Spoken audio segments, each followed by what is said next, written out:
हिंदू धर्म में मनाए जाने वाले विभिन्न त्योहारों में से एक दीपोत्सव का त्योहार आने वाला है। दिवाली के इस त्योहार को हिंदू धर्म में महापर्व के रूप में भी मनाया जाता है। अंधकार को समाप्त कर रोशनी से भरे संदेश के इस त्योहार में मिट्टी के दीप जलाने की एक खास मान्यता रही है। सनातन धर्म से जुड़े सभी लोगों को इस दिन का बेसब्री से इंतजार रहता है। इस त्योहार को लेकर मिट्टी के दिए बनाने वाले कारीगर में एक अलग ही उत्साह का माहौल देखने को मिलता है। इस त्योहार के मद्देनजर सभी के घरों को रोशन करने के लिए मिट्टी के दीप बनाने का काम अब अंतिम चरण में है।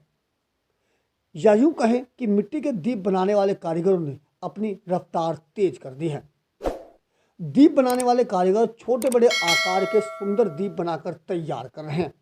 इस काम में न केवल पुरुष बल्कि महिलाएं भी बढ़ चढ़कर भाग ले रही हैं, जो दिवाली को लेकर काफी उत्साहित दिखाई दे रही हैं और मिट्टी के दिए बना रही हैं। आप ये कहेंगे हमारे देश में थोड़ा मिट्टी के उसमें थोड़ा स्वदेशी माल को, चाइना को छोड़कर स्वदेशी माल अपने देश में ज़्यादा से ज़्यादा चले। हम 5-6 महीने पहले से ही तैयारी शुरू कर देते बनाने के लिए। रुझान बढ़िया है, रुझान मिट्टी के बर्तन के ऊपर बढ़िया रुझान है। सब कई महीने से पहले तैयारी करने लग जाते हैं, अपनी मिट्टी मंगाते हैं, मिट्टी गलाते हैं, फोड़ते हैं, जब मशीन में लेकर के फिर चाक पे बनाते, भट्टी पकती हैं, तो मतलब हम कई महीने से पहले लग जाते हैं।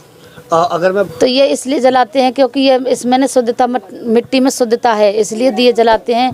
अगर मोमबत्ती जलाते हैं, वो जलाते तो वो प्लास्टिक में और उसमें आ जाती है, तो इसलिए लोग बाग उसे नहीं जलाते, मिट्टी का ही दिया पसंद करते हैं, तो वो इसीलिए जलाते हैं। किस तरीके दिए का इसलिए अस्तित्व है कि क्योंकि जो सजाते हैं तो वो प्रिंट व्रेंट करते हैं, तो वो किसी को पसंद होता है, किसी को नहीं होता। अगर उससे कम लेते हैं, इसी को ज़्यादा लेते हैं, क्योंकि इसमें खुशबू आती है मिट्टी की, और उसमें पेंट कर देते तो उसमें खुशबू नहीं आती। स्वदेशी इसलिए क्योंकि उसमें से चाइनीज़ चीज़ों में से देखने में भी अपने कोई चीज़ खाने पसंद आती है, वो चीज़ें मतलब सब चीज़ में मिट्टी में ही ज़्यादा पसंदता है, क्योंकि उसमें बीमारी है, वैसे भी आ जाती है, प्लास्टिक में आती है तो उसमें धुआं निकलता है, तो उसका मतलब अपने शरीर के हानिकारक होती है, इसलिए इसमें कुछ नहीं होता। दिल्ली के कई इलाकों में से एक सुल्तानपुरी कुम्हार कॉलोनी में भी कारीगर इस काम में जोर शोर से जुटे हुए हैं। चाक पर दिए को तैयार करने से लेकर उसे सुखाने और पकाने में, और फिर उसके बाद उसकी साज सजावट करने में पूरा परिवार जुटा हुआ है। परिवार का कोई सदस्य दिया को आकार देने का काम कर रहा है, तो कोई उनको रंग बिरंगी रंगों से उन्हें और आकर्षित बनाने में लगा हुआ है। पिछले कुछ साल बाजार में आर्थिक मंदी देखने को मिली, लेकिन इस बार कारीगर भी इस उम्मीद से जी जान लगाकर जुटे हुए हैं कि इस दिवाली पर उनके घरों में भी खुशियां आएंगी। इसके अलावा पिछले लंबे समय से लगातार स्वदेशी आइटम को बढ़ावा मिलने से इस बार कारीगर को भी अच्छी बिक्री की उम्मीद है। साथ ही कारीगरों ने दिल्लीवासियों से ज़्यादा मिट्टी के दीप खरीदने की अपील की, ताकि न केवल इन कारीगरों का प्रोत्साहन मिलेगा, बल्कि देश का पैसा देश की तरक्की के लिए काम आएगा। और इसकी तैयारी काफ़ी लंबे समय से पहले से ही तैयारी हो जाती है।